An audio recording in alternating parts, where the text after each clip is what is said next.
All right, cats and kittens, or gatos and gatettes. We're gonna rock some madness right now. We got our brother Darryl Lamont Jenkins coming up. Yes, there he is. This thing is tripping. Sorry about that. Yeah. Uh, Shouts to rest in peace to Vince Simpson. Um, I'm gonna try to request you, Darryl. Yes. We're on the Double V campaign right here. You guys don't know what that is? Check it out. All right. Yes.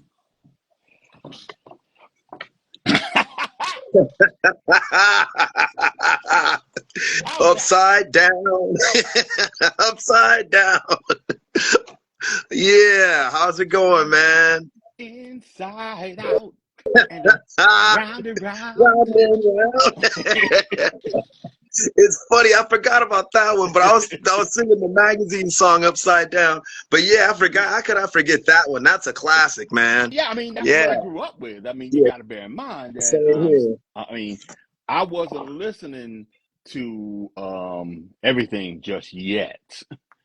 Things, but by the time by the time I got to like 17, 18, I was dabbling. By the time I was 21, I was all in. So, so Man, that I don't song even is know still the the magazine song. oh, I know Donna Summer. Listen to me, Diana Ross. Diana Ross. She was like my first crush as a kid. I thought my grandma's, there's some plants, I don't even know what they are. I'm like, because the plants had this like kind of like weird thing and it reminded me of Diana Ross, man. I'm like, man, I was like 4 years old, like, that's Diana Ross. And my grandma's like, No. For me, my favorite, my first was probably Lynn Moody. I don't know if man, who anybody that? remembers her. She's Who one is of, that? Oh, oh man, she was amazing. Lynn Moody is this actress you don't hear from that much anymore these days, but she was all over the place. I mean, she's best known, if anything, she played, if you watch Roots and you see the blacksmith Tom, she played his oh, wife. Lynn Moody was oh, just Lynn Moody would just knock you for several loops. I mean, I when you're 10, that's when you become a man. man. Oh man, what So, a trip. Yeah, those old black actresses, man. Like I man, always dug the what's the one chick that also played in Blackula? She had that cool like oh, and she was a vampire. yeah, I never knew her name. I never knew her name. There was somebody else that I was into back in those days. I mean, um, and it annoyed me because it annoyed me because like everybody would be all about Bo Derek, and I Ah, despised Bo Derek when I was a kid. I mean, the original culture vulture. I mean, I can tell you a story you're gonna laugh at. Maybe I should just do it. Cause I'll tell you the story oh, and offline about Bo Thelma Derek. too. So from Good Times too. Oh, So and being whoa. that I was 10 Janet Jackson back in the day. Janet looked like my sister, so I couldn't have a crush on her. But Thelma is like, even she's still fine. That sister No, is still fine. no. She is the epitome of black don't crack. Not at I'm the all. Dude, it epitome didn't. of instead we spread. So That's cold. Man, you don't look like you were born in the year that I know that you're born in, man. You look young too, man. So, hey, we're no, in I our mean 50s. I'm 56. You know, I'm pushing 60. I mean, you see the gray, and you know it doesn't. No matter what I look like, it is what it is. You So ain't got no wrinkles, and you got all your hair, man. I'm that's bald. because I stretched out so much. I kind of smoothed myself out. So that's all that is. Hilarious, man. We got some cats saying what's up to you, Darryl. Yeah, this A brother named Joey Joey Cavallo. Cal. Yeah, Joey Joey Calvin, he's Cavallo. a friend of mine from back in the day. Yeah, he went to Right high on, school right on. with my sisters and all. That is so cool. He said gray. Yeah, I know. I barely even see it. He ain't even got no wrinkles, bro. Like that cat, Darryl does not have no wrinkles, bro. And I'm bald, bro. Like I got like two hats on and stuff, bro. Like Oh, I'm trying to. I need a haircut. I actually should shave my head before I head out to Ohio next week. And I think I will do that because I don't like my hair getting this thick. So man, I wish I had that hair. I miss my natural, bro. here, you can have it. Ah, it hurts, but see, Yeah, please give it to me. that's why the next time You I know, I had see a long you, you'll beard be for a having while. patches of my hair on your head. Yeah, I glued it on for you. I told someone, like, grow it out. I'm like, man, I'm gonna look like Black Bozo if I grow my hair. Looking like Homie the Clown, but an emaciated version of him. Oh man. Man, let me introduce you, bro. Oh, Joey said I've been wanting Darryl to do my podcast. Yeah. Oh, heck yeah, man! I gotta check you out, Uh, man. Well, hopefully I can get this right because I know you've done quite a bit, man. all right. Yeah. Now back Um, to business. I'm quite sure I'm you. gonna introduce you. Mhm. Um, for all of you guys that know, I'm gonna just introduce Darryl. Darryl, I'm going to say this. He's an activist. He's a person that really cares about a lot of people and has done the work and is still doing the work. Also, he's a, how could I say this? Philanthropist, but also a lot of people don't know that he I'm a was also, philanthropist. I have that kind of money, oh, man. And and I nobody was just told thinking of me. in an I was giving ideological money sense. away, I didn't mean it that, oh man, maybe I should and use I'm my words. drive a cab. Oh man. I just you're basically like, somebody I think that like has done a lot for people in general. So that's what I mean Okay, by fair. a Oh no, I get philanthropist. that. Yeah, fair enough. Fair enough. Um and also like he was a former radio host and editor and has done a lot just when it comes to like music as well. People know him mostly through the activist stuff, but a lot of the music, I mean, he's also had his hand when it comes to like music and scenes and cultivating a music scene, let alone just like getting bands that out to be known. And we're going to talk about that along with other stuff that has to do with even his activism. So I hope that this is Darryl Lamont Jenkins, and man, I hope that I feel, I don't know why I'm like bumbling over my words, but Hey, you've just done so much, man. thank You you. Thank you, know, brother. Thank you. I appreciate man. that. Yeah, I mean, you know, it always takes me aback a little bit when people start talking about what it is I've done because I always feel like I haven't done anything. I feel like I haven't, or at the very least, haven't done as much as people say I have. But when you look at it, um, you never realize just what just comes naturally to you in many respects. um, it's a hell of an impact as time goes along. I mean, you have me always doing some sort of commentary over the past 20, 30 years and going out there and trying to get some things done, only to find out that people have been watching you to the point where they're inspired by you. You know how many people have come up to me and talked about how I'm the reason why they became a public defender or something like that. And that's happened a couple of times, or somebody who's an attorney that fights for civil rights. And I'm just like, I mean, it it it, it just blows your mind how you can impact on somebody. And I'm gonna tell you something. It's not just I'm talking about people who knew me, before One People's Project and all of that. They saw me do my public access shows in Jersey or something like that, and or write something in a letter to the editor. And my attitude about that is that it means that everybody that's watching this, or everybody who is trying to do something, is going to influence in some fashion. You never know just what you do means to some other people, you know. I mean, they see what you're doing, and all of a sudden, there's a whole bunch of people that want to be you. And the funny thing about it is, one, you don't, like I said before, you don't think you're doing enough, or you don't think you're doing that much, really.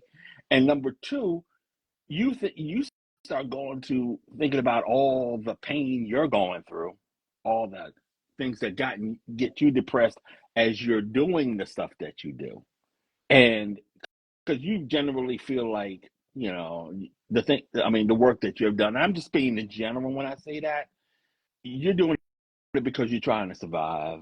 You're not trying to be this thing on TV or whatever, and you just get hit and bogged down and weighed down by all the things that you're out there advocating for, and here comes somebody that says, you made me who I am today. So you take a lot. So it's important for me to remember just how much of an impact I have and can have, and how much of an impact others can have, not just by following my footsteps or whatever, but by staying on your path, doing what you think is right. And I think that's going to be the message, the lesson that everybody takes from, I guess, the work I do. I remember watching an interview with you, and someone was asking, like, how did you just decide to do what you do? And someone had to do it. Mm-hmm. And it's a trip because, yeah, you've been on, shows like Montel Williams and with Rachel Maddow, and even A Current Affair, and it's the same message. And the fact that, even with the changing tides, you stayed the course, and it wasn't just some kind of phase or anything. This was something that was like, okay, this is still going on. This needs to be addressed, and this needs to I'm still gonna address this in the same way that I have, or in a way that's gonna have some kind of effect on that very thing. Mm-hmm. And so that's the thing that a lot of people, I think personally, see that consistency with you.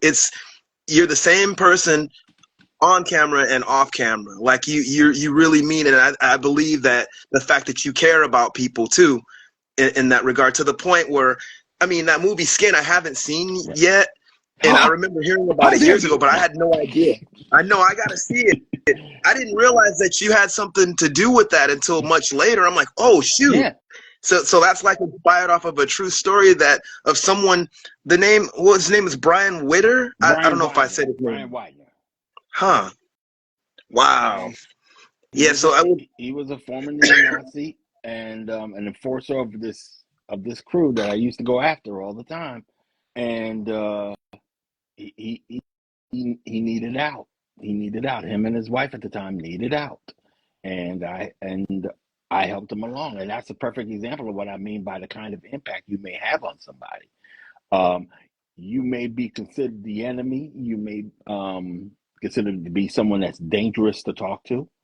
But if they're coming to you, that means that you might be somebody who they feel is enough of a human being that you'll try to be there for them in some fashion, And I think it's because I put my name out there that a lot of people gravitate towards me in that regard, and that's fine. That's fine. And it's worked out for not just Brian, but for a number of people in the past. I mean, there are folks I consider to be my best friend that used to be straight up neo-Nazis trying to kill me or trying to kill others, or something like that, But it's a heck of a movie. I mean, if you get a chance to see it, by all means, get a chance to see it, because it definitely has a good vibe to it that I think people can get something out of. Yeah, I've been wanting to see it, and then doing more research on you, I'm like, wait, I didn't know he had anything to do with this, and so it's like I definitely have to see it, and I'm glad that something like that was made.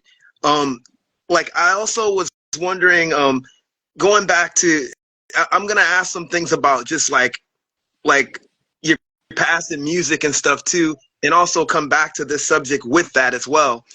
Not to detour too much, but we're definitely going to come back because I'm going to try to tie it up with what we're even talking about right now. And me and you have talked offline And I have to say you've definitely inspired me in a lot of ways, and I always like just appreciate just the fact that like not just the info that you have, but what you're doing about it, and just the concern, and that's why I'm saying I see you staying the course, and just the care that you have, and to make sure that a system of justice represents instead of a system of things that should not be. You know what I'm saying? Exactly. I mean, we're about to go through the fire again next year because how people choose to vote. And yes, the voters are wrong. The voters were dead wrong. And hopefully we're not dead, period, before this is all over. But the whole thing has always been, don't boo, revolt. Just go out there and and wage that war that you need to wage. I mean, they are going to lose.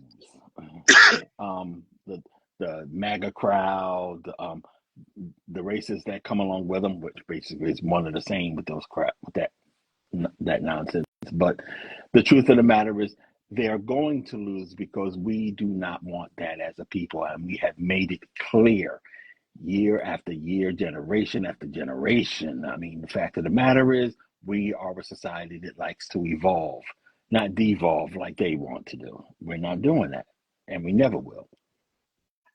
Man, real talk. Yeah, don't It's get like that the Van election Diesel. twisted, folks. Do not get that election twisted. That's a vote. That's not even the majority of the people that are in this society, in this country. There was 74 million people that he won with. There's about 3 times that many in the country that want a piece of his ass. So, let's play this game. Let's do this. We've done it before.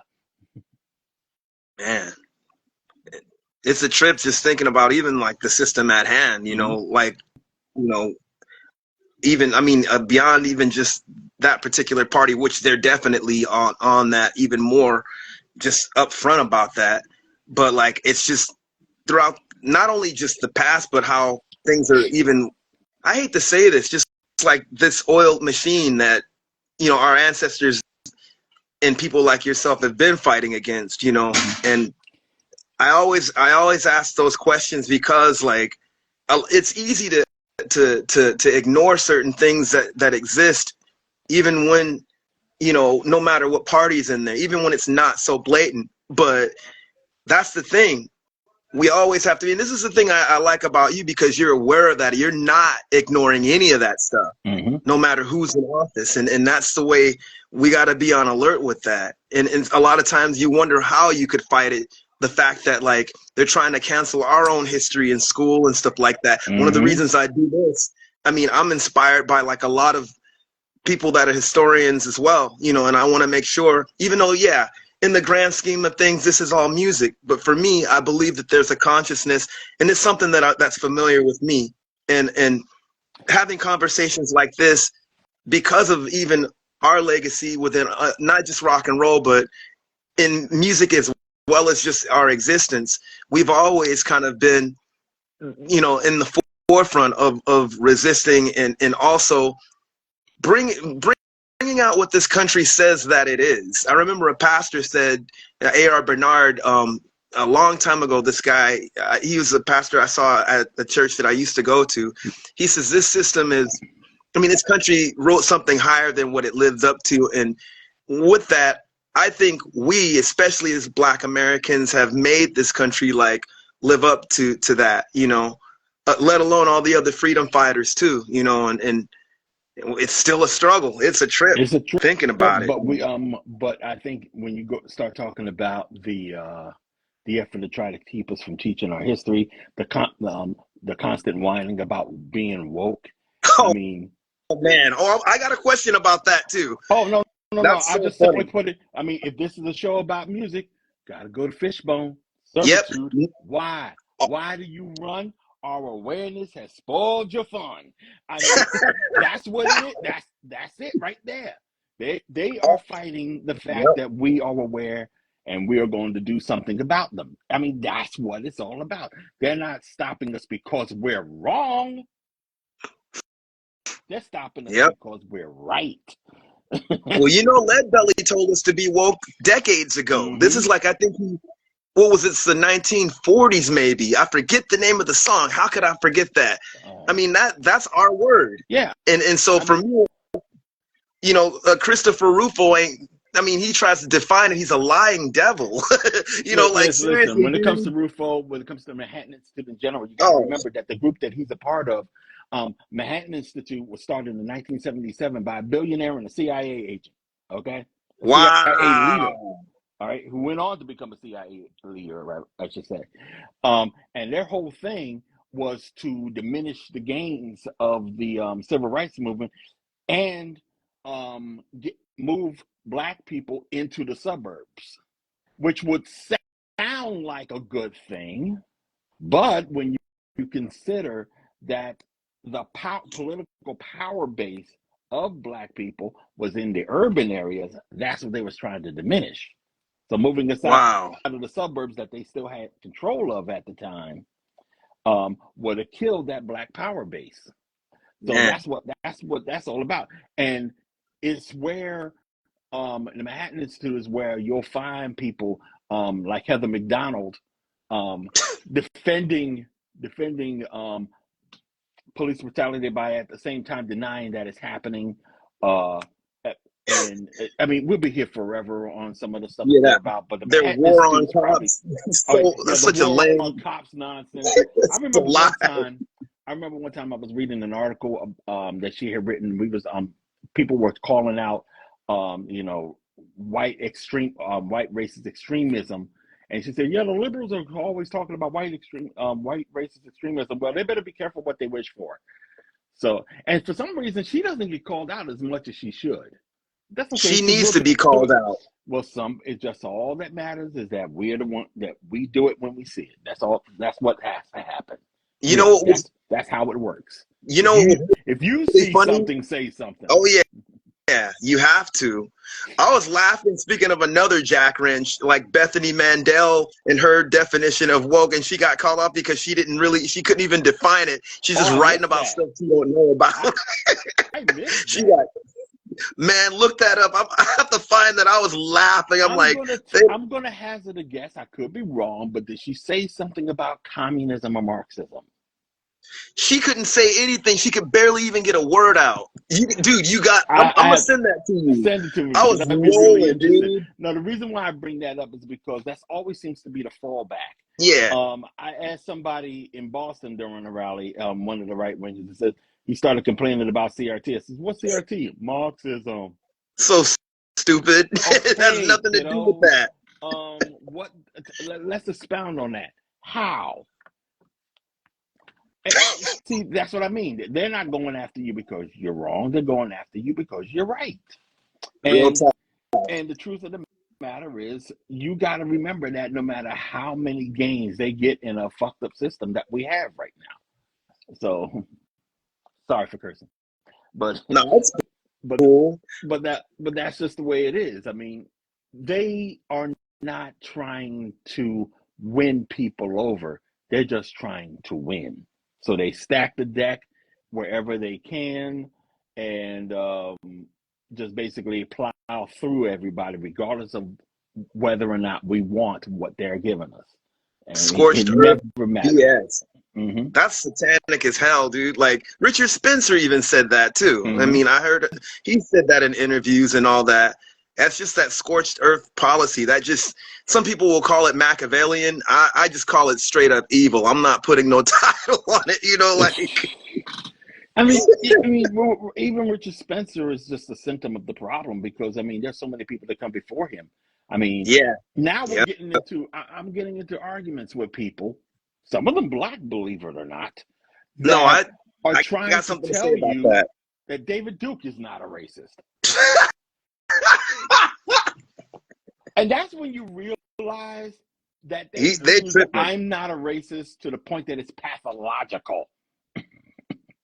And that's he just wants to keep us separate if we don't like each other or some nonsense like that. I don't know. Or it's ridiculous. Because my brother who's about it, I'm not gonna say his name because I do respect him. regardless. I mean, I do respect him. But the thing is, he was trying to make the point because he's a believer of succession, of breaking up the United States so everybody can build the society that they want to build. It would be nice if fascists weren't amongst that crowd. And David Duke is the prime example of that. So I was trying to make it clear to him that while the idea of succession or the idea of breaking up the United States might be okay, might sound okay on paper, in real life, that can go in an entirely different direction. And David Duke is a perfect example of what kind of direction it can go in.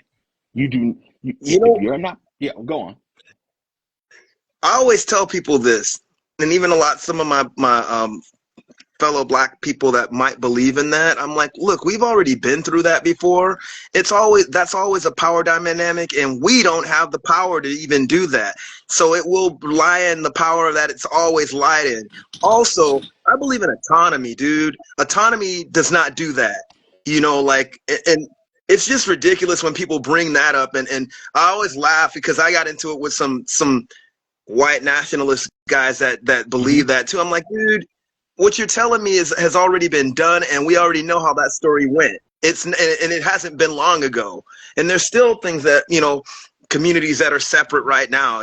Cats have sundown towns and stuff. So that's all horse crap, man. Yeah, I mean, my feeling about it has always been, when it comes to doing that, is that eventually, I honestly do believe that the United States will cease to exist. Wow. And when it does cease to exist, we are going to be divided into separate new regions. But here's the fun part. I don't think, because remember, this comes with a civil war. People are always talking about we might have a civil war sometime in the near future. And I would just say, to those who are looking forward to such a thing, to those who are looking forward to succession and all that, you don't know what that will turn into, what that will mean. First of all, there's a reason why Elon Musk and Peter Thiel and Donald Trump, all these billionaires, are out there talking the way they do. They're going to abolish the Department of Education and abolish this institution and the EPA and all of this. And Elon Musk, I've actually started seeing Elon Musk being quoted a lot more than Trump. And that's telling, because Elon Musk isn't from here. Yeah, he's never be president, but he's going to be influencing. But here's the thing about Elon Musk. Just like Peter Thiel, they don't really believe in democracy. Peter Thiel was the founder of PayPal. He doesn't own it anymore, which is why I still use it. But these are guys who believe in creating, basically, as far as it looks to me, trying to carve up the United States and sell it to the highest bidder. And they want to be the highest bidder. They want to create this oligarch. They want to create a world where basically the almighty dollar is your ballot. And that is where that is the direction that we're going in right now, or at least they think. Because here's the other fun part. We have been stable in this society for at least 160 years. I mean, we've had border wars before the Civil War and all of that, and major skirmishes that questioned the stability of this union. And after the Civil War, we maintained a union. Of course, we've had all kinds of struggles here and there, but we've always remained stable. We've never seen anything after the Civil War that broke us apart by our borders, our state borders and all that. And because we have been able to stabilize ourselves, we've been able to evolve ourselves, been able to grow ourselves, we've been able to establish things that are now going to be threatened by the things that people like Elon Musk and Donald Trump, and I don't even want to say they're acolytes like the rest of the MAGA dunces want to create, because I don't think they even understand what's going on. But and I'm saying, and I'm serious about that. I really don't think a lot of these folks understand what's going on. I think that Musk and them are trying to destabilize this country, and destabilizing this country means we freak out, and we will fight that before it goes too far. We learned that in Charlottesville. We learned that with January 6th. You become that kind of a threat to the people in this society, they will take you on. The only reason why you haven't gotten your ass kicked, MAGA, is because we feel we don't have to yet. And you don't fare well whenever we do feel that way. And we don't even have to throw a punch. We know how to, see, that's the thing that really irks me. We know how to handle this. I just wish we would handle it before someone dies, because we always seem to wait until then. We waited till Heather Heyer died. We waited till a couple of cops died in January 6th. I don't think we need to keep waiting like that anymore. We need to start preserving our lives and our future, so that this nonsense never happens again. Pause for thought. That's a heavy thing to think about, man. But it's, man, and I have to ask this. So, not to get off the subject, but we're gonna go into the same thing with Channel X. Which was the first channel that you did? Because I wasn't much familiar with it until you told me about it. Tell us about Channel X and the life that we lead, both variety shows. And also, I'm asking 3 questions at the same time. I know I shouldn't do this.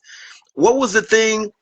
When did you get started within the activism? Because I read something that says basically there was a conflict that ceased your work at a local newspaper because of some of the things. Did the activism also start with the channel that you were doing, or like how was that? And I know it was music. And what you're probably referring to, the third question, what you're probably referring to is that I was already an activist by that point.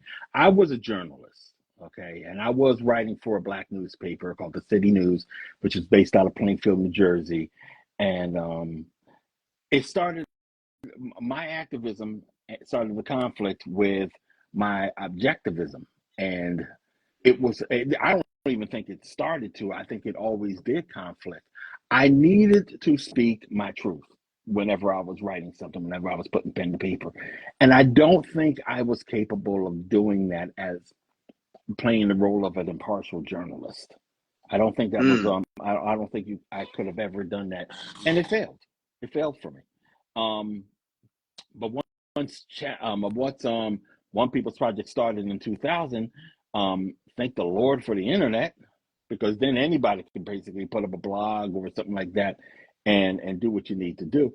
I basically had control of the voice. I was able to just put out what I felt needed to get out there, and a lot of people who are in mainstream legacy media, so to speak, will talk about all the frustrations that they would have trying to put out a story that their editors, even though they knew that everything was on point and all the facts were straight, would not run with, would not publish because of reasons.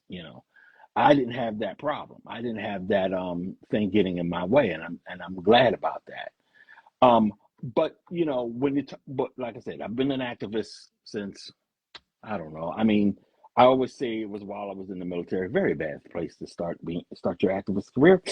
But that was when I started realizing I have to do a lot more to advance my society and my people, and archiving folks and archiving the people that I consider to be the problem started while I was in the Air Force. When I got out, I went straight to college. I started learning a lot more about the scene out there politically. I wasn't necessarily, even to this day, I really don't consider, I don't like to call myself an activist, because I just like to say, I like to advocate for my positions or whatever.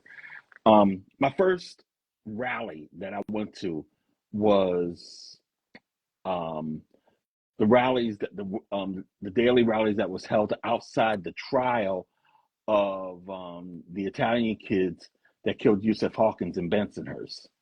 I went to that. And I saw, and it was like I was watching all of it on the news, and then finally I was seeing everybody that I saw on the news right there, and I was learning a lot. It was basically you would go to the rallies, and it really wasn't a rally, wasn't people chanting or anything like that.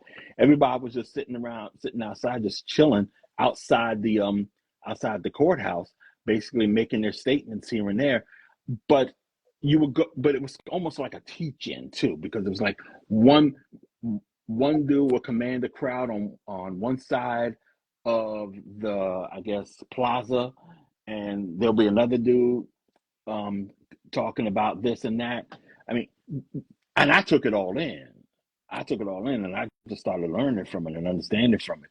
But the one thing that was always getting on my nerves is that, not on my nerves, but it was for me, a lot of what they were saying I already knew.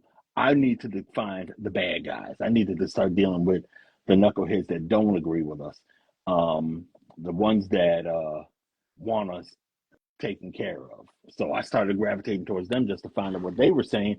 And the best way you could do that is via talk radio. So you just start listening to talk radio, hear all the nonsense, find out what they're up to and where they're going to go to those spots and learn a lot more and get a lot of their literature.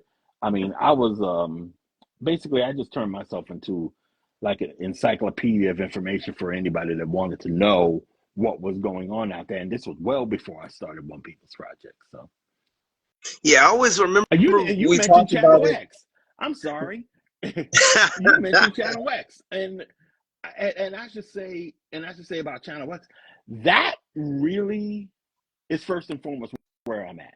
I mean, I could talk all day long about my advocacy and all of that, but the truth of the matter is, you always have to, and I think I've said this to you before, you always have to enjoy the things that you're fighting for. And one of the things that I enjoy and always have enjoyed was music. And I would go to shows, I would see bands playing, and I don't care what kind of music it was. If it was just like you playing, you just killing it in some underground club or in some coffee house or something like that, you deserve to be seen more, as far as I was concerned. So I started, and see, it was weird because like the punk scene would have, record labels, they would have the bands, of course, they would have their underground radio stations, they would have their zines. No one had TV. And public access was a big thing. So I just went in that direction. That's what Channel X was all about. I was hyping up bands and stuff. Some of them I were friends with, and just put them up on TV to see if they would get noticed and all of that. And some did, some didn't. When did that start, if you don't mind me asking? 92. And what? I started shooting shows. I started videotaping performances on November 11th, 1990. Don't ask me how I know the date by heart. I started producing the show in 91. First episode came out on June 30th, 1992. It was a group called Mr. Thumb out of New Brunswick and a Black Rock Coalition band called Abstract. Huh. And I love me some Abstract. I have old video of them, and I'm scared to try to digitize them because the tapes are old and they break. So I got to make sure that they're professionally done. I just lost the tape. Oh man, I'm so mad about this. I was trying to risk it and digitize a video that I had of T.M. Stevens performing here in New Brunswick at a restaurant, just tearing it up on bass. For those who don't know, T.M. Stevens was basically straight up nasty bass player who used to play with the Pretenders, and he just passed away, I think, earlier this year. And the tape broke. The tape broke. That's messed up, man. But that's okay. I'll fix the tape. I need to fix the tape. Because, but yeah, it's kind of like, that's the kind of thing that I really like being a part of. I love being a part of the music scene. As you can tell from when we started, I like to sing. I can't play an instrument worth a damn. I mean, I try. I play well enough to write, but I'm a singer. So I like that picture of you with the guitar, so I had to use it. Yeah, I Well, was well, like, well, well. Oh, the story about that one. The story about that one. I just had. I was on the set of a video that I'm in from a boy, not for profit from a band called Reconstruction. oh RICA yeah, that's Construction. Pedro, right? Huh? Yeah, Pedro Pedro, Taino. Yeah. yeah, that And brother's cool. yeah, Pedro Taino. yeah. So what? So he asked me to be in a video. Let me try to remember. Bronx is Burning. Bronx is Burning. It's on YouTube. And he had and basically what I did was some steps, like as the Panthers marching and all of that. So you see me in the video, and while I was there, for some reason they had that guitar, and I decided to just pose with it. And now that you reminded me that guitar, that picture exists, I'm gonna use it as an avatar sometime in the near future. Um, but yeah, I mean, it, it had to be. I mean, even if I can't play guitar as well as I wanted to, it's still a part of me.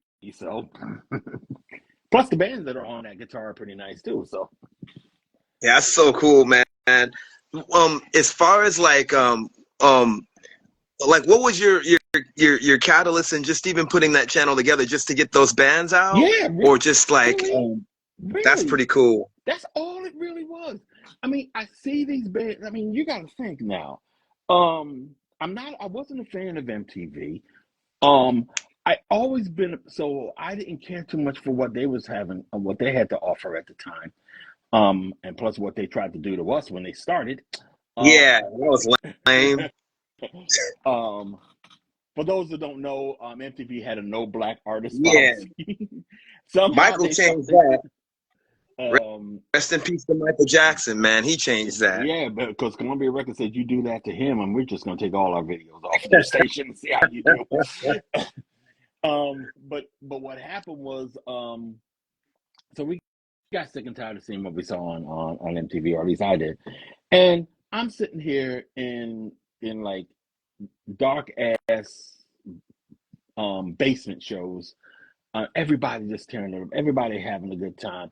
And I'm sitting there looking at it going, people need to see what I see. I mean, I'm not sitting there looking at the idea of trying to get paid. And bear in mind, a lot of the bands that I was looking at, that I was listening to at the time, they weren't looking to be the big rock star. They were just having a good time with their music.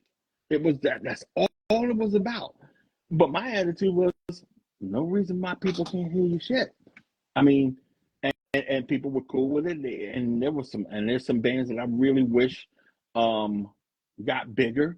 Um, but at least I have the video. At least I have those memories, because I don't think I think a lot of times I really did really enjoy being in the clubs watching all of this unfold. It was just the most cathartic thing in the world, just being there for some of this stuff, and just chilling along with everybody, singing along with everybody. Um, I remember one time I was videotaping at the Roxy in New Brunswick, and I just looked around and said, "This is what we're going to call the good old days." Man, Somewhere along the line, this is what we're going to call the good old days. So I was just remembering that one day all of this is going to end. So enjoy it while you can. And there's still folks out there trying to carry the torch, but why? it So ain't like it used to be. Channel X is still going on, or No, no. Channel X ended when I left to move to when I moved to Cleveland. So I did it for 3 years. I stopped in '95, wow? and I was really becoming the activist, the leftist at when I was in Cleveland. And then when I came back, that's when I started. I produced the another public access show with my boy Pedro Serrano, named called The Life The We life Lead. you lead. The Life We Lead. Yeah, I was gonna ask you what was the difference between the two. If there was a difference between Channel X and the life that we lead. Well, basically, I did Channel West as kind of like a documentary, a little castle documentary of each band. But Life We Lead was produced a little differently. First of all, I had Pedro was the host. I wasn't the host this time. I was just the producer, and we would spend uh, a segment, to spend a show on one subject or one band or two or three bands. We just lost somebody from the Wretched Ones, and I looked and I saw I had the Wretched Ones Life Your Lead episode on YouTube, so I posted that. It's crazy because we also lost somebody from TR6, another band that was on that same episode. Wow. And that was Wow. like last year. And that's the other thing too, man. And when you start dealing with getting older, I mean, we just talked about getting older. As you know, as time goes by, we're talking about, what was it? 91 is what, 30 years? I mean, 35, we're losing something like 35, that. something like 34. that. It's Yeah, in I the mean, 30s. yeah. And in those years, you realize that time is fleeting. Time is just skipping by, but you're also losing people along the way. And it's like, man, I haven't seen them in years, and this is how I hear about them again. I mean, it's been like that. I mean, like I said, we're just. I always try to tell people just really appreciate the fact that they were here at all, you know. But and remember, I'm not even 60 yet, and some of the folks that we are losing are in their 40s, 50s, and it's like, Wow. It's a heavy thing, man. Man. So I was wondering, so you were doing this in New Jersey or Philly? Because Jersey. I wasn't in Philly until 2005. Yeah, I lived for 10 years in Philly, but I'm from Jersey. I'm in Jersey Man. now. So that's Philly was fun too, but I can imagine how I would have been if I was in Philly at the age of 23, 24. That was a hell of a scene back then. Had Man. a A lot lot of of great great stuff bands going on. from Philly, man. Yes, indeed. Violent Society is one of them. Well, the guys from Violent Society, at least Pat, he's a real good friend, and but you had a crazy scene in Philly in the '90s, and but the problem is I didn't have a car, Man. so I was basically stuck in Jersey just videotaping bands, and it was a happy stuck. So, but I mean, That's really cool though. It's like you cultivated that scene out there.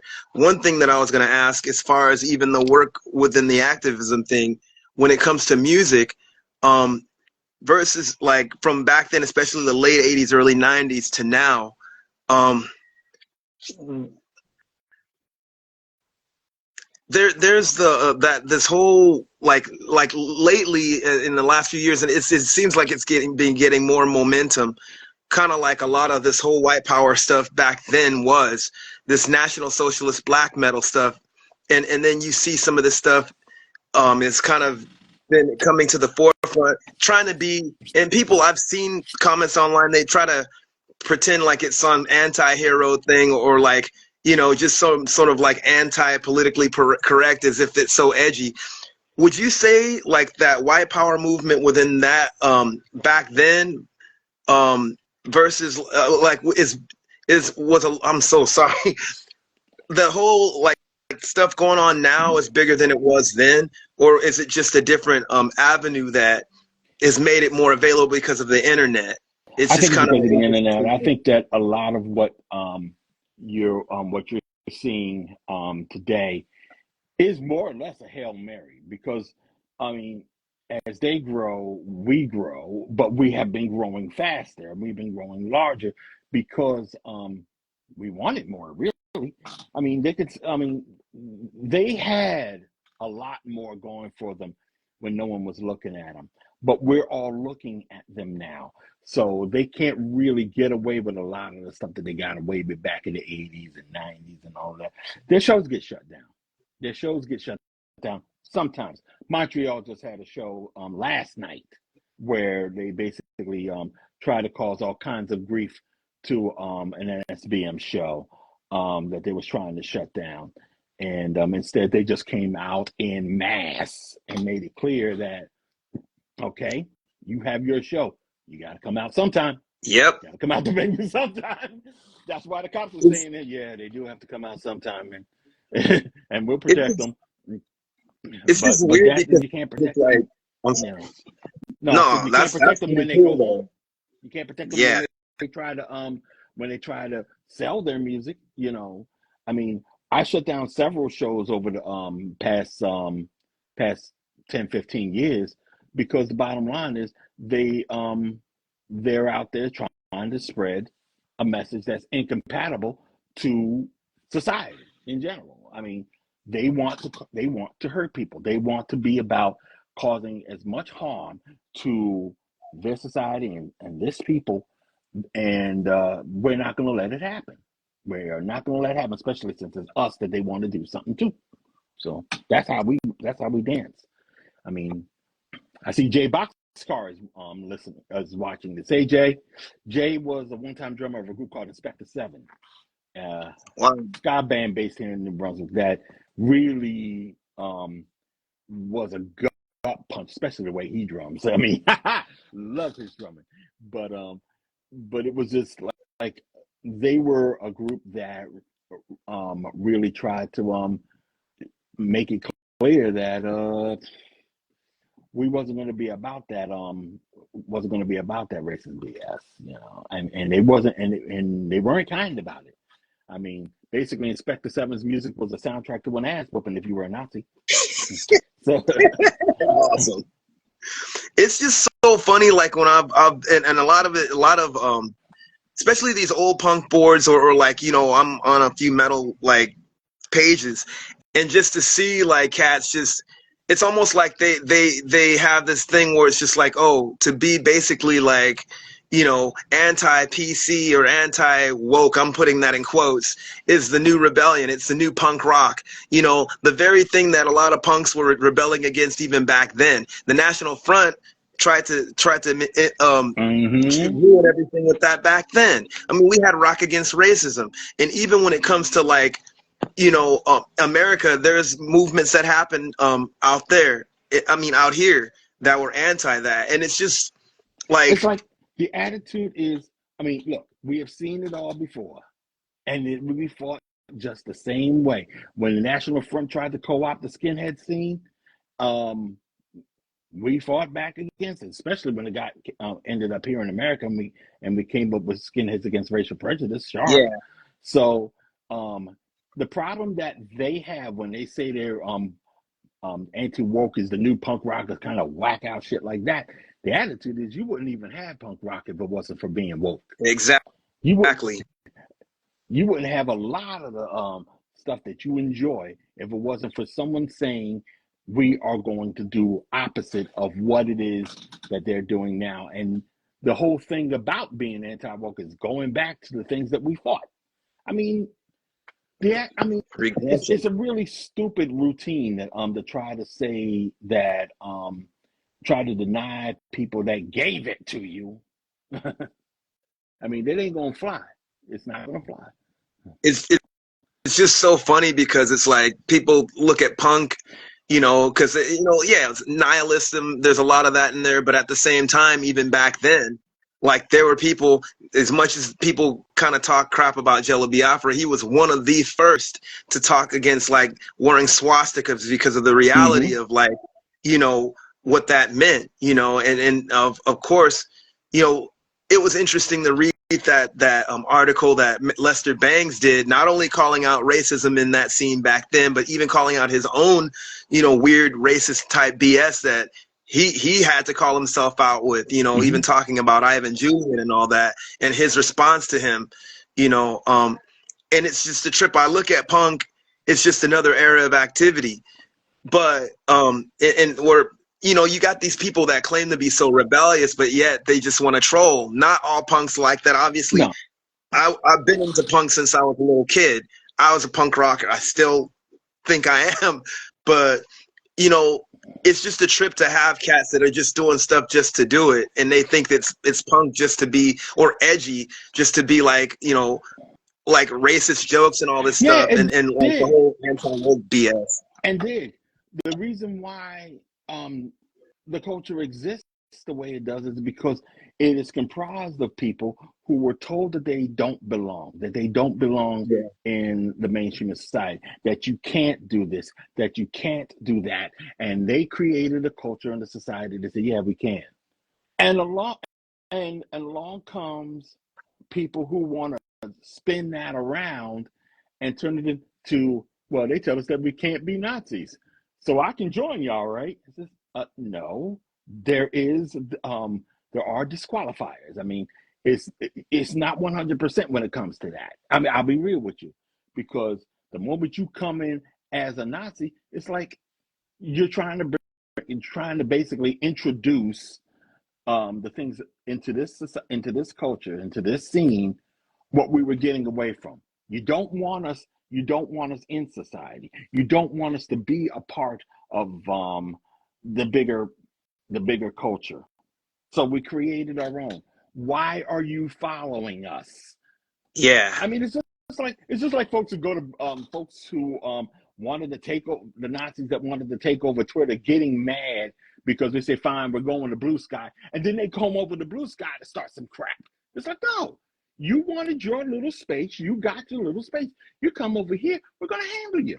And that's exactly what happened in the scene. Soon as Nazis started trying to show up in the scene, especially here in America, it was like, there's a target on your back. You're getting your ass whooped. I mean, I was just talking about the scene here in New Brunswick, and that's exactly what we did. I mean, there's a passage in books that I've written, I mean, not written, but I contributed in the book No Pass It On, that a story about how we chased some Nazis out of town because we didn't want them staying in our scene. Get your ass back to Atlantic City. Unfortunately, Atlantic City at the time was rife with them, rife with the Nazis. But New Brunswick, New Jersey, not so much. But that's the attitude that we had to have. It's like, look, we created this. You can't be a part of this. And speaking of that, I have to ask this, and I know this answer, but I definitely want to hear. Oh, before I do that, Joey says he's done it all. The last time I saw Darryl, I was 23 years old. Wow. How long ago was that? Actually, you always seen me a little bit more recently than that. I mean, he hung out with us when I was premiering my a documentary that Villanova had actually did for me, called 2023 was right. It's called We Don't Walk in Fear, and it's a documentary about me that students of Villanova put together. So we I ran want to to see Villanova. that. I didn't even know about that. I gotta Yeah, that's see just what that. I've been trying to find a way to actually get it shown somewhere. I mean, and I'd like to see if Netflix will That'd be take it up. rad. But but there are documentaries that you can't see, like Alt-Right Age of Rage and things like that. But Man. Well, with that too, I have to ask, what's the biggest mistake people make about Antifa? I mean, like, I just want to. I hope that question makes biggest sense. mistake that they make is that if you're against anti-fascism, that makes you Antifa, and the biggest mistake is thinking otherwise. Yeah, it's funny when people say that it's a group, and I'm like, Oh one yeah, of the there's that ways. one. But That's hilarious. they at least stopped that.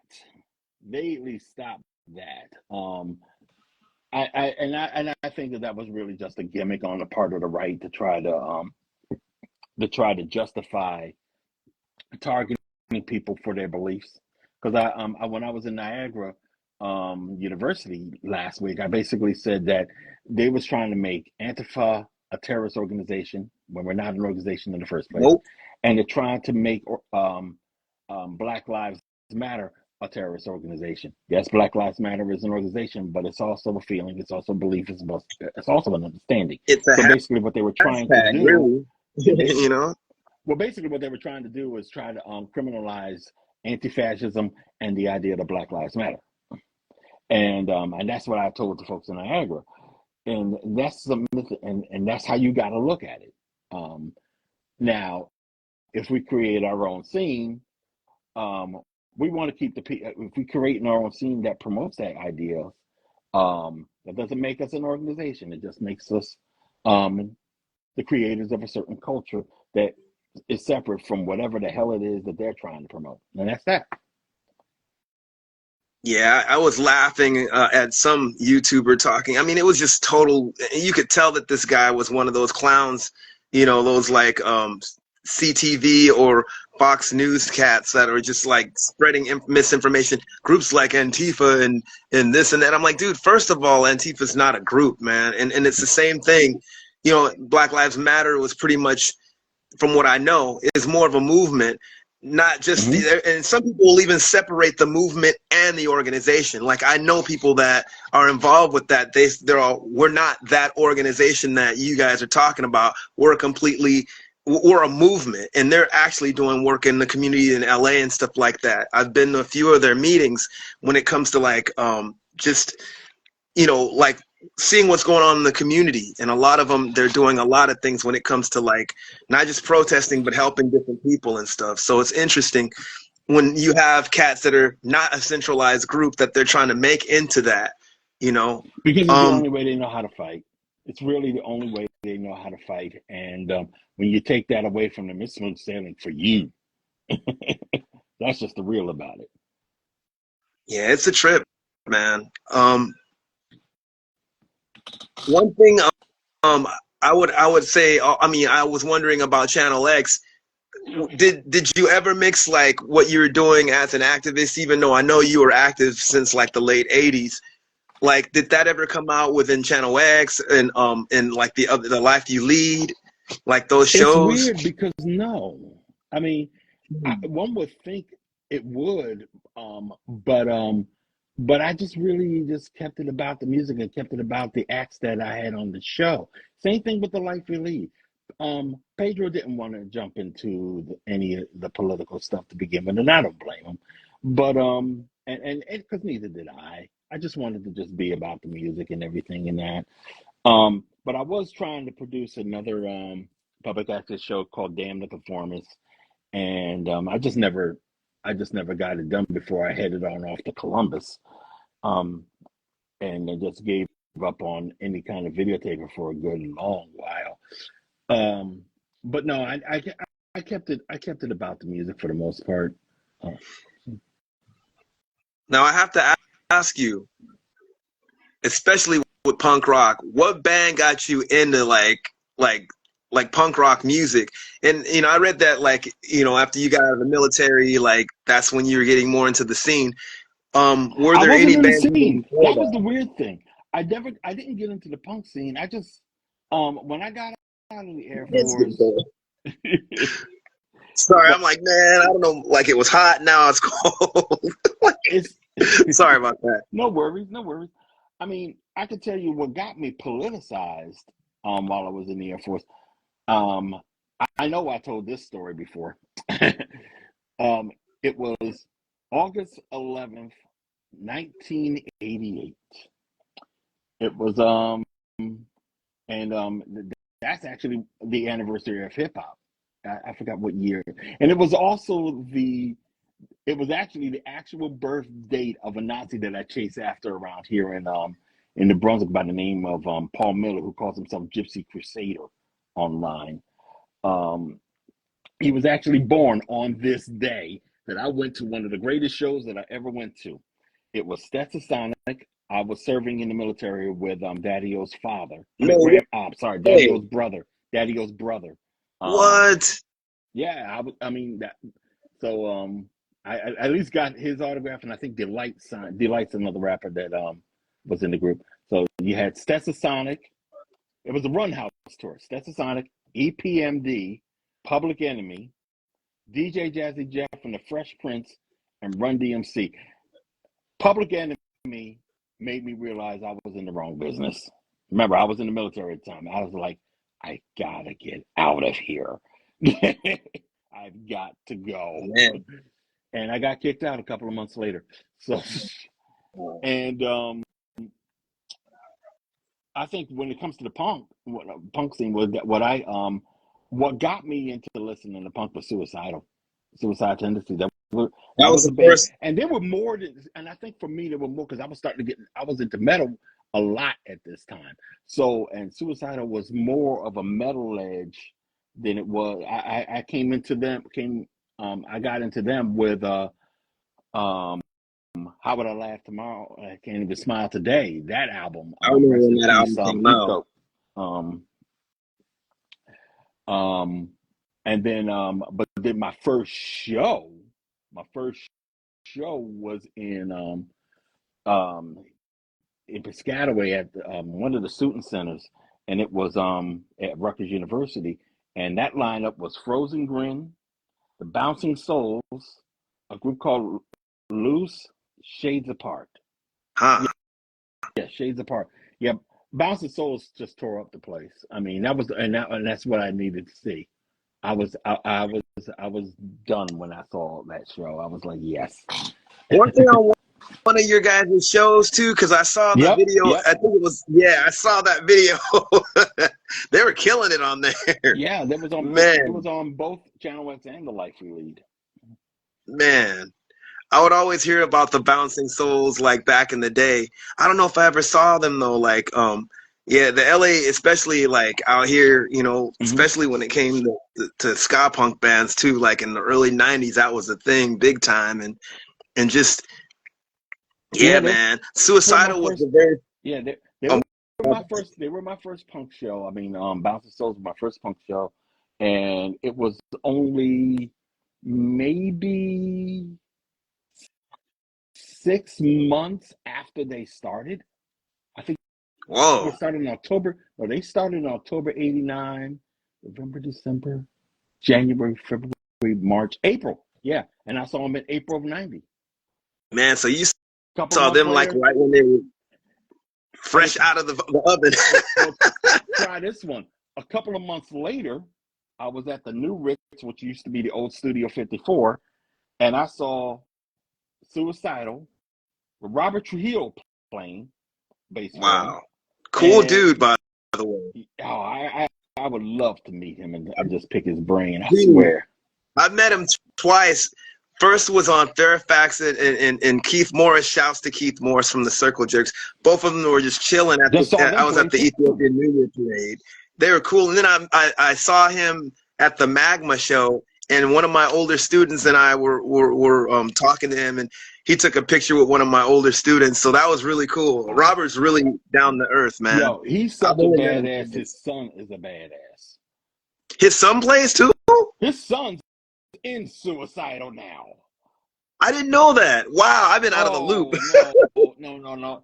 I hear that Suicidal is going to be on tour again, tour around here, and I gotta see this happen because Man, yeah, I've never seen him Robert. live, and Oh man, well I gotta try this see one. him. No, no, no, no. How about this? This is weird because opening up for Suicidal at the show that I went to was Pantera and Exodus. No one heard of Pantera That's before. funny. I'm walking around before the show even starts. I'm just hanging out outside.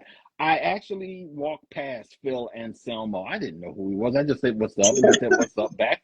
He was just sitting on the stoop there, and I just kept it going. No one knew who Pantera was at the time. They just put out Cowboys from Hell. But my boy Tori, who I grew up with, he's the one that got me in the scene in the first place, and he was all about Pantera. Because and never Man, mind what people think of Pantera now. Let's just suspend that for a minute. This is yeah. when they first came out, and they were just that raw. You haven't heard that in the past.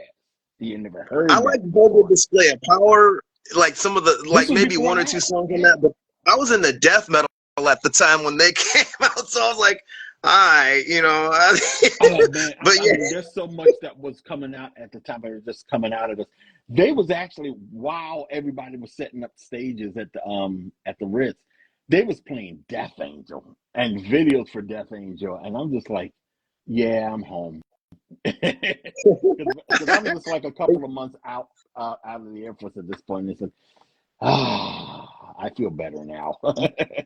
you saw them with Exodus though too. That's another great Exodus, band, man. Exodus. I mean, I don't know if it was I can't tell you the lineup. I can't tell you the lineup of this band, but I think but I just saw them. I just saw them recently, just like a couple of years ago. Again, they was them and Obituary was playing together. Opening up for them was a band called Power Trip. That was, oh man, they were so good. They were I've so been good. hearing Rest about in peace, Power Ronnie Trip, but I James. still haven't heard them. I got to check them out. Yeah, the lead I've been so singer out of the passed off. loop. Yeah. I Uh, love Obituary, by the way. That's like the Obituary was Tardy Brothers nasty. and something else. Oh yeah. I love the show. I love the show. That's all I can say on that one. But hell, I'm going to a show next week. Body Count with Cro-Mags and Murphy's Law. Well, that's gonna be lit. That's gonna be lit, dude. And this will be All only three bands. and it will be That's gonna be only the lit. second time. It will be only the second time I've seen Body Count. The first time I saw Body Count was when they played CB's in '91. I was working at Tower Records at the time, and my boy came up to me. They was on tour. They was doing the Lollapalooza tour, and while Dallas Paloozas was in Waterloo Village in Jersey, they figured they'd do a little pit stop at CB's. So my boy who I was working with showed me a classified ad in the Village Voice that said Secret Show Body Count playing at CB's tonight, $15. Man.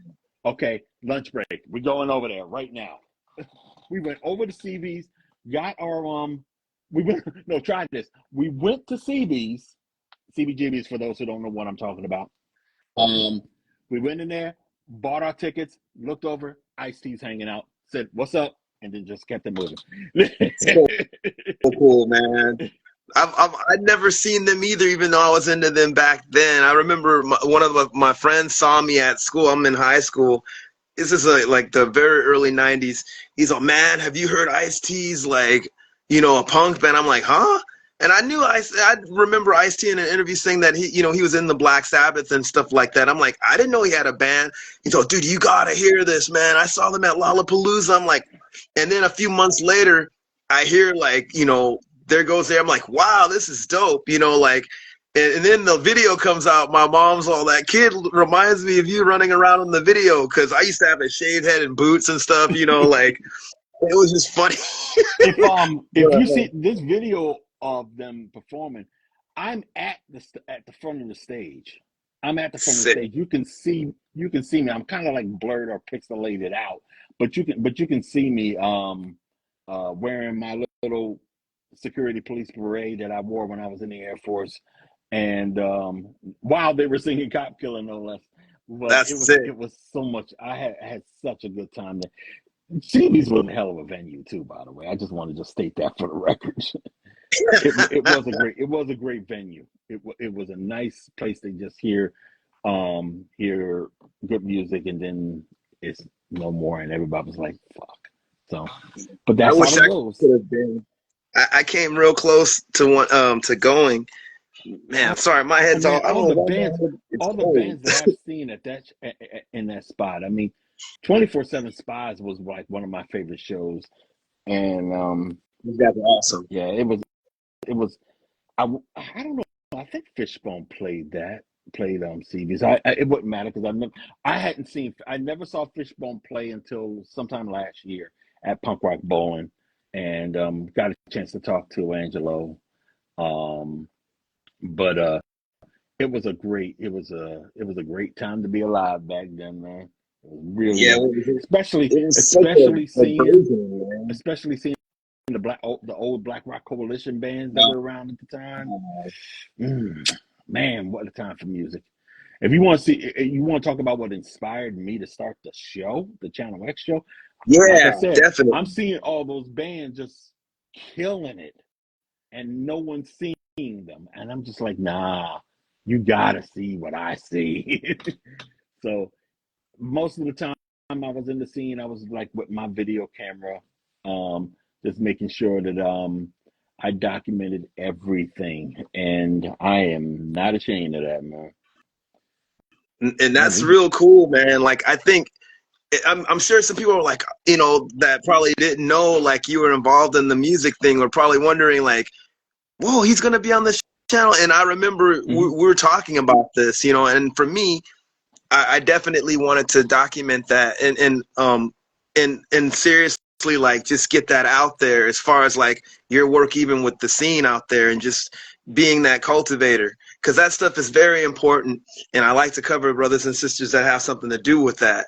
For the record, Suicidal was the first hardcore punk rock band that I heard. I was in the 4th grade, didn't really know about hardcore until a year later, a few years after that, but Institutionalized was the first song that I ever heard, and I'm like, this is a trip, like before I even knew what it was. So yeah, Suicidal was the first band that I ever heard, like before I even got into hardcore. Yeah, so But they weren't the first band I heard, because Tori was playing me all kinds of music, but it was the first one that caught my ear. They were the first ones that really just caught my ear, and I was just trying to look up something, trying to remember, but I can't find it. But there were so many bands that I had seen in recent years that just, but thanks to like shows like or rather channels like Feet First Productions or Hate 56 or something like that. They're out there playing all kinds of hardcore bands that I'm just loving. Zulu. My homeboy's in that band, Destiny. That's the homie. I know you like that band. Oh. Yeah, those guys kill. One of my students. I want, when they come into town, I want them to play a show for me. I want to do a One People's Project benefit show, and I would love to have them on the bill. Get those dudes, man. I got to figure out how. I mean, it's not like we have a lot of money, which is why we're doing a fundraiser. And we really got to do One People's Project. Really got to do a fundraiser because we might be losing our office next year. Oh we no! Gotta find a new spot, and they're getting ready to tear down the building, so it's time. So I'm going to put this out there. By the way, I'm looking to work with folks who on May 9th or that weekend, we want to try to get people from all over the country, all over the world, who want to just put on an anti-fascist show to raise money for their whatever anti-fascist group they want to, whether it's us or whether it's one of their local people or if it's Antifa International. And the reason why we want to do it on the weekend of May 9th falls on a Friday, is because that's the birthdays of both John Brown and Sophie Scholl. So let's tell us about Sophie Scholl. I know about John Brown. Sophie Scholl was a German woman who was part of the White Rose Society, I believe they were calling themselves. And they used to put out anti-Nazi pamphlets, anti-Nazi flyers, and they got executed for it by the Nazis. Yeah. And, I'm Orthodox Christian, right? They're saints in like some of the Orthodox circles. And Greg, rest in peace, our brother Greg, he was really inspired by like a lot of those types, That's funny. I didn't realize that she was one of them, but I know Alexander, Cimarro, that's his name. He was a part of that group too. I'm sorry, I didn't mean to interrupt, but the White Rose. No, we needed to hear that. Because now you understand why we have to give them props. Yeah. And here's a little bit of an incentive, incidentally. There was a group out there just almost 2 years ago that did try to do the benefit show for One People's Project in Asbury Park, New Jersey, January 27, 2023. And I would say the Nazis attacked it, but it was just one lone Nazi. And it was the show was sold out. Everybody was having a good time. A group called Pain the Truth was playing, and it played. A couple of the bands whose names I'm not remembering right now, and I apologize for that. But they all tore it up. I was loving it. Feet First Productions has the show on their channel, and then some knucklehead outside started smoke bombing everybody. talking about White Lives Matter or WLM or whatever the hell it was he was saying. And then he came back and just tried to pepper spray everybody. Ended up pepper spraying himself. And ran off. Now, the problem with that is that, we're not calling cops, but we played in a church. So the church was not happy and they called the cops. Next thing you know, and I'm talking to Eyewitness News about this shit that happened. And I explained to them exactly what went down.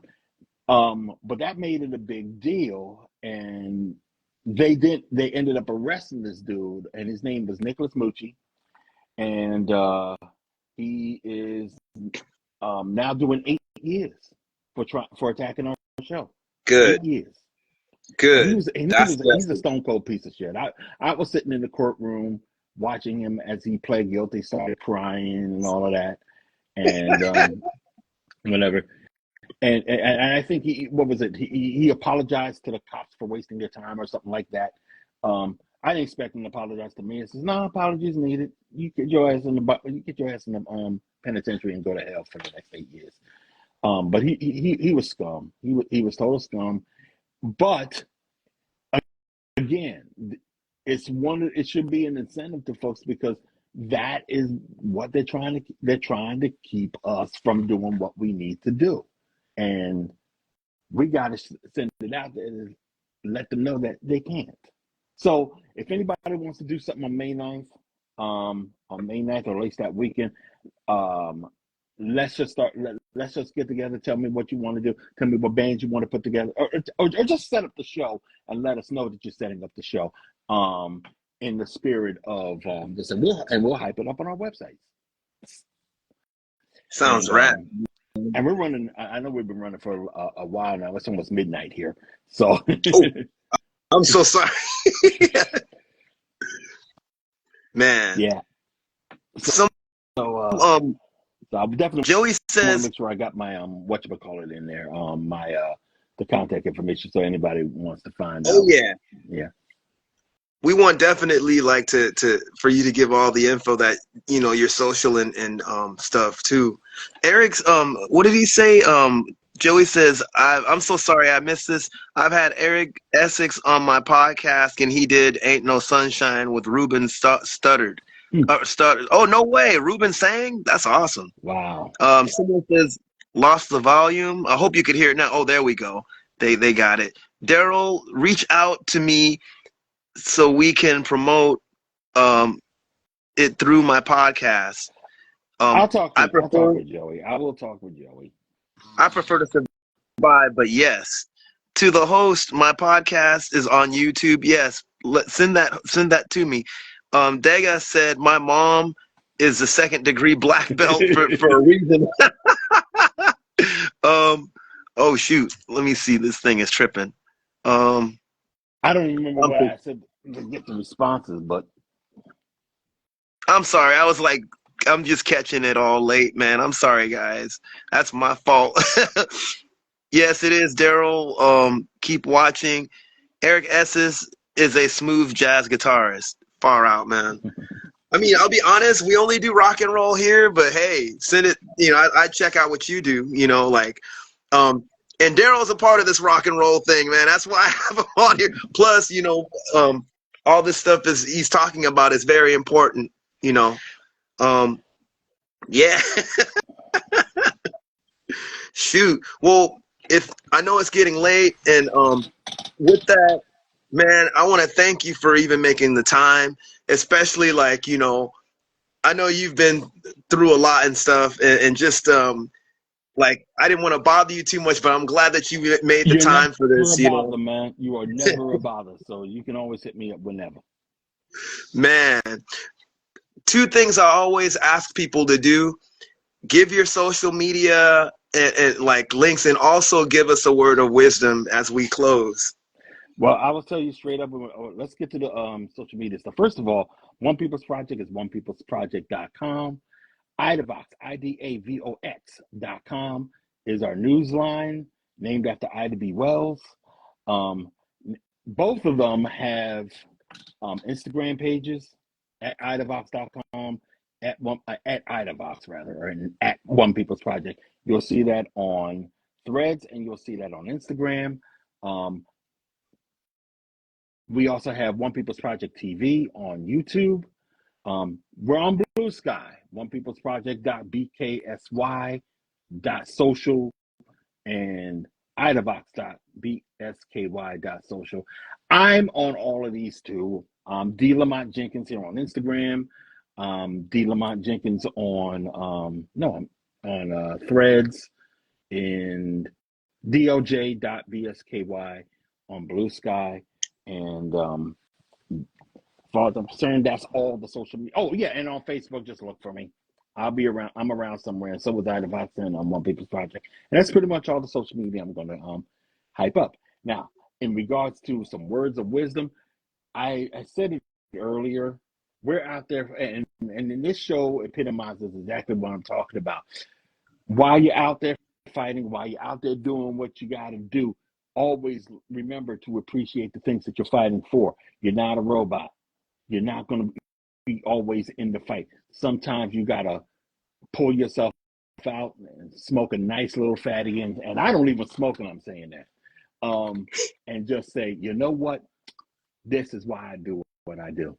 You are why I do what I do. I mean, I enjoy my life, and everybody should remember to enjoy their life, because if you don't, you're gonna destroy yourself. It isn't about the fight all the time. It isn't about the pain. Sometimes it's about the pleasure. So just remember that as you are fighting, you're fighting for something. Enjoy that thing. That's some good word. Good word. Man, thanks a lot, Darryl. And I have to say this, I wore this Double V campaign button for you, and you know what that is. Yes, indeed. Because, and for those that don't know, look up the Double V campaign, something that's definitely a part of our culture. And my late friend made this button. She transitioned last like some months back. May she rest in peace. But thank you for being on this. And this is the last episode of our Black History Celebration Month. This is the second time that we've done this year.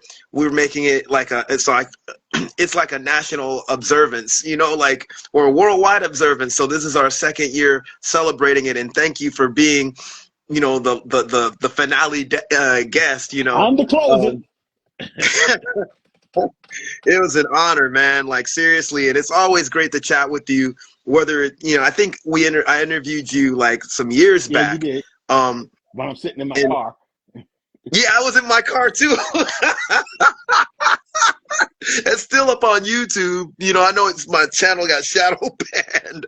Not my Black History one, but then again, I'm wondering if that is too because of my other one. But I'll fix that, and if you once I get once you give me this whatchamacallit, wherever it is, I'll start promoting this, because I think what we're talking about today is something that people need to hear.